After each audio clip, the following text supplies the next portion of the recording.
నా పేరు కవ్వ రాజిరెడ్డి. మాది రాములపల్లి విలేజ్. నేను ఉపాధ్యక్షునిగా పనిచేస్తున్నాను. ఉపాధ్యక్షునిగా పనిచేస్తున్నాను.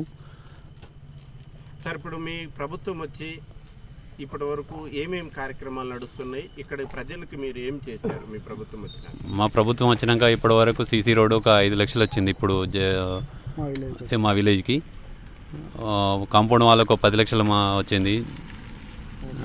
ఓపెన్ జిమ్ వచ్చింది. ప్లస్ ఒకటి ఇప్పుడు సన్నబియ్యం వస్తున్నాయి. మనిషికి 2 లక్షల రూపాయలు రుణమాఫీ అయింది. గ్యాస్ ఉచితంగా వస్తుంది. ప్లస్ కరెంటు బిల్లు ఉచితంగా వస్తుంది. ఇందిరమ్మ ఇండ్లు 7 వచ్చినాయి ఫ్రీ. సార్, ఇప్పుడు మరి ప్రజలకు మీరు ఏం చేశారో చెప్పండి. ప్రజలకు మేము చెప్పండి. మేము ఇంకా 18 నెలలు అవుతుంది మా ప్రభుత్వం స్టార్ట్ అయ్యి. 18 నెలల్లో చేసిన అమలు 10 చేసిన అమలు 18 నెలల్లో చేసినాం మేము. ఇంకా 3.5 సంవత్సరాలు ఉంది. దాన్ని ఇంకా బాగా నడిపించాలని చూస్తున్నాం. సార్, ఇప్పుడు మరి పొన్నం ప్రభాకర్ గారు కార్యకర్తలకు ప్రజలకు ఏ విధంగా అందుబాటులో ఉన్నారు? ఆయన గురించి చెప్పండి.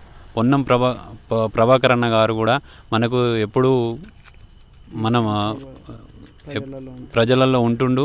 ప్రతి వారానికి 2 వారాలకు ఒకసారైనా మన హుస్నాబాద్ టౌన్కి వస్తుండు. వచ్చి మన బాగోగులు కూడా చూస్తున్నాడు.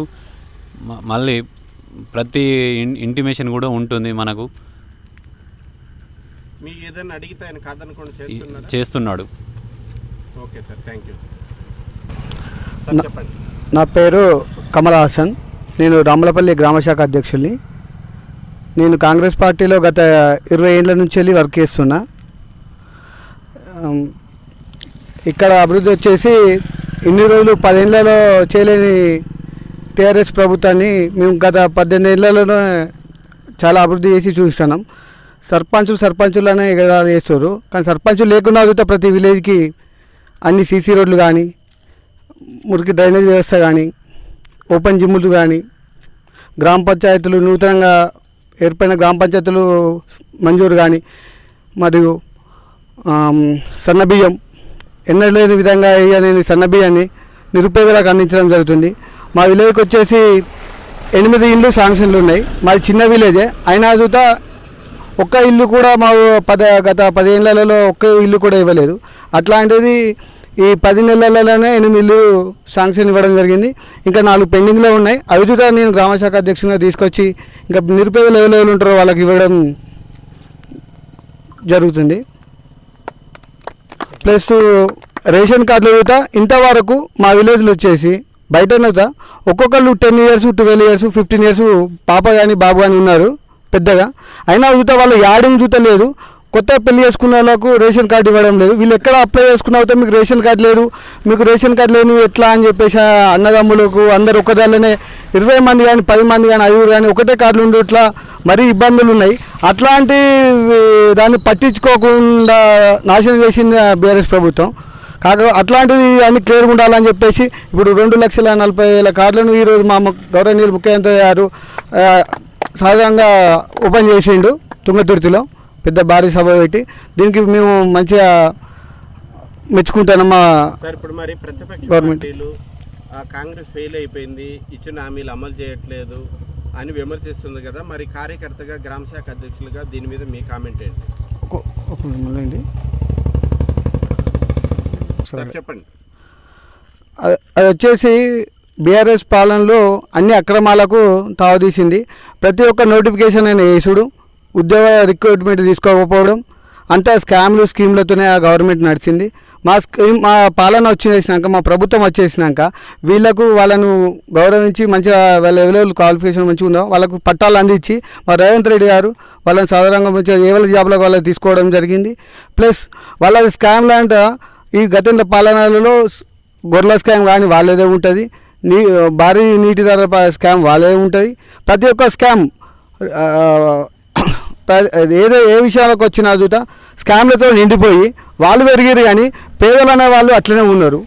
వాళ్ళ కుటుంబ పాలనలాగా మొత్తం వాళ్ళే తప్పించి బీఆర్ఎస్ నాయకులు కానీ వాళ్ళే పెద్దోళ్ళు అయ్యారు. కానీ మిగతా నిరుపేదలు మాతో ఎక్కడున్న వాళ్ళు అక్కడనే ఉన్నారు.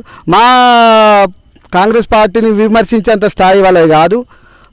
అప్పుడు కానీ ఇప్పుడు కానీ వైఎస్ రాజశేఖర రెడ్డి హయాంలో అవుతా మా ప్రభుత్వం నుంచి వచ్చిన స్కీమ్లే ప్లస్ ఇప్పుడు మేము చేసిన అభివృద్ధితోనే ఇప్పుడు ఈ తెలంగాణ రాష్ట్రం బాగుపడుతుంది. కానీ టీఆర్ఎస్ ప్రభుత్వం వచ్చినాక పేదలు అనేవారు ఎక్కడ ఉన్నారో అక్కడనే ఉన్నారు. కానీ వాళ్ళ నాయకులు ఒక్కలే పెద్దవాళ్ళు అయ్యారు, బాగా సంపాదించుకొని వాళ్ళు అయ్యారు. ఇప్పుడు ఈ పాలన సరిపోతే మా ప్రజలే చెప్తారు. రేపు ఎవరెవరు ఉచిత కరెంటు కానీ గ్యాస్ కానీ పాపం కరెంటు బిల్లులు కరెంటు కవేసేది అట్లాంటి వ్యవస్థ నుంచి వెళ్ళి ఉచిత కరెంటు ఇచ్చి కరెంటు లేకుండా చేసింది మా ప్రభుత్వము. ఉచిత బియ్యం అది ఏంది బియ్యం, అది ఏదో దొడ్డు బియ్యం ఇచ్చి తినకుండా చేసే బియ్యాన్ని మేము ఇట్లా చేసినాం. దీని మీద విమర్శలు ప్లస్ ఇంకా ఇట్లాంటివి బాగా వీళ్ళు ఏం చేసిరు అంటే మేము 10 లక్షల బీమా వైద్యానికి మేము ఇచ్చినామే. ఇప్పుడు మేము వచ్చినాక ఆర్ఎస్ దాంట్లో ఇందిరా మిల్లు కానీ ఇవన్నీ మేము చేసినాయి. వాళ్ళు చేసిన ఒక్క ఘనత ఇప్పుడు ప్రతి ఒక్క విలేజ్లో చూడండి అన్ని స్కాములు తప్పించి వాళ్ళు ఏం లేదు. మమ్మల్ని విమర్శించే స్థాయి టీఆర్ఎస్ వాళ్ళకు లేదు, అధికారం లేదు. సార్ మరి త్వరలో స్థానిక సంస్థలు ఎన్నికలు రాబోతూ ఉన్నాయి, ఫలితాలు ఎలా ఉంటాయి? మొత్తం ప్రభంజనమే, కాంగ్రెస్ ప్రభంజనమే. ఎందుకంటే ఈ స్కీములు చూసి మంచి మంచి పాలన అందిస్తున్నారు ప్రజలందరూ.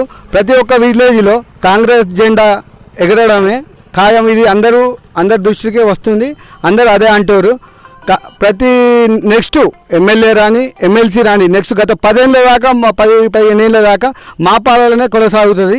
సర్పంచులు కాదు, జెడ్పీటీసీ, ఎంపీటీసీ, వార్డు మెంబర్ కాంచెల్లి ప్రతి ఒక్క స్థానాల్లో మా జెండా కాంగ్రెస్ జెండా ఎగరవేస్తారు, ఎగరవేయడమే జరుగుతుంది.